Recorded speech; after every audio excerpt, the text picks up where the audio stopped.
What's up guys, this is iTweaks here, and yesterday the Apple event took place and they announced the iPhone 6, the iPhone 6 Plus, as well as the Apple Watch. Now in this video I want to go ahead and talk to you guys about the iPhone 6 as well as the iPhone 6 Plus. We're going to talk about the similarities as well as the differences.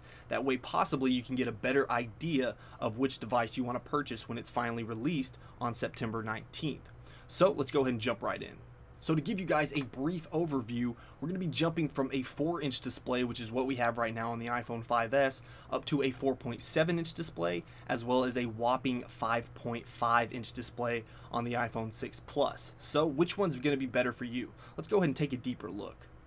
Both devices are going to have the following features and or upgrades. They're both going to be available in silver, gold, and space gray, and they're going to feature an A8 chip, Touch ID, faster LTE wireless, a new 8-megapixel iSight camera with focus pixels, as well as 240 frames per second slow-mo, Apple Pay, and of course, iOS 8.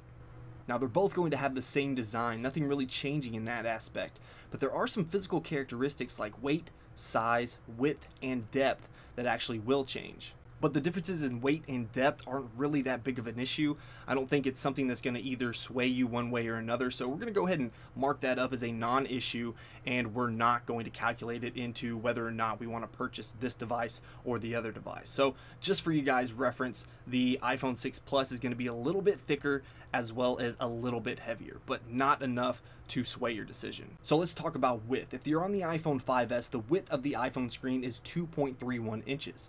So if you were to get the 4.7-inch iPhone 6, you're looking at an increased width of 0.33 inches or a third of an inch. But jumping to the iPhone 6 Plus from the iPhone 5S, you're going to jump up 3/4 of an inch wider, which is actually quite a bit bigger if you think about it.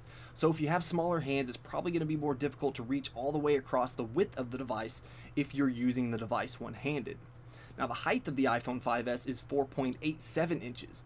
So the 4.7-inch iPhone 6 is actually 5.44 inches, and the iPhone 6 Plus is 6.22 inches. So with both of the newer devices, it might be a little bit difficult to reach the entirety of the screen if you're using the device one-handed. But something that Apple has added is a new feature called reachability that will allow you to tap on the home button twice to scroll down the entire screen to allow you to easily access hard-to-reach areas on the device when using one hand. Now another thing you need to keep in mind is the iPhone 6 Plus going to fit comfortably in your pocket while you're walking around doing your daily routine. That's definitely something that I'm going to have to test out once I get my hands on one, because that's really something that I don't want to have to deal with on a daily basis. But when we're talking about the 4.7-inch display, I don't really think it's going to be that big of an issue. So now that we've talked about the screen sizes and the downside of those screen sizes, let me go ahead and say that I am a huge fan of the larger displays. It's something that I've been waiting for quite some time. So if we take a look at the 4.7-inch display, we're going to have a 1334 by 750 resolution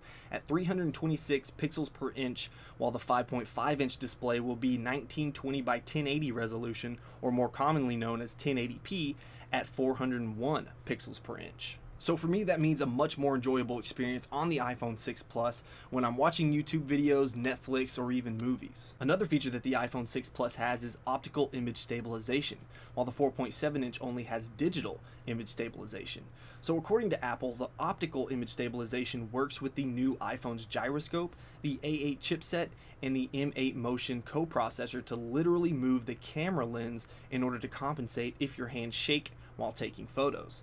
So this means that photos should look crisp and blur-free even if you're in low light conditions. Now of course in the 4.7-inch iPhone 6, this is all done digitally, which is less superior. Now the next thing I want to talk about is battery life. This is always a huge topic of debate, and the good news is that both the iPhones are going to have better battery life than its predecessor.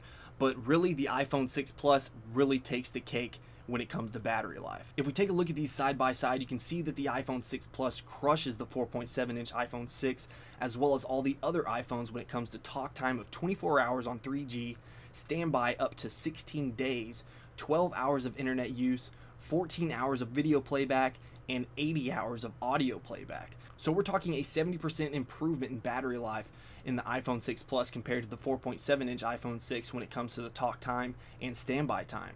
And we're talking about a 20% improvement in internet use and video playback, and a 60% improvement in audio playback. So this is a huge plus in the iPhone 6 Plus's favor.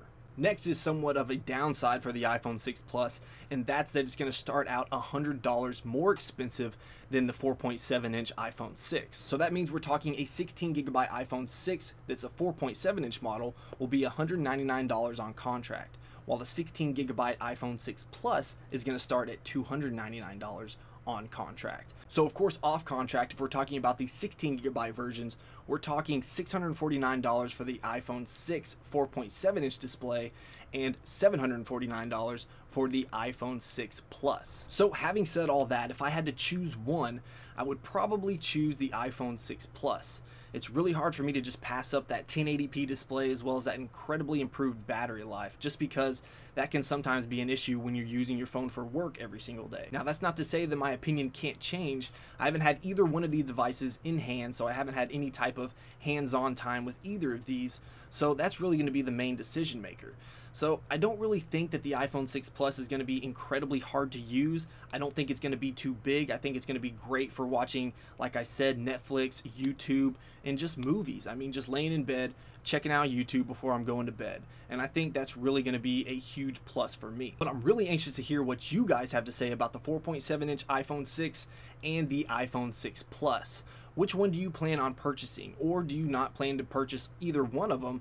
Kind of boycott the iPhone 6 because you really want that 4-inch display, which you probably already have. Let me know all your thoughts about the new iPhone 6 in the comments below. I really look forward to checking them out. So as always, if you enjoyed this video, make sure you like, favorite, and share this video with your friends. And of course, if you want to see more videos from me, then make sure you hit that subscribe button. Alright guys, until next time, peace.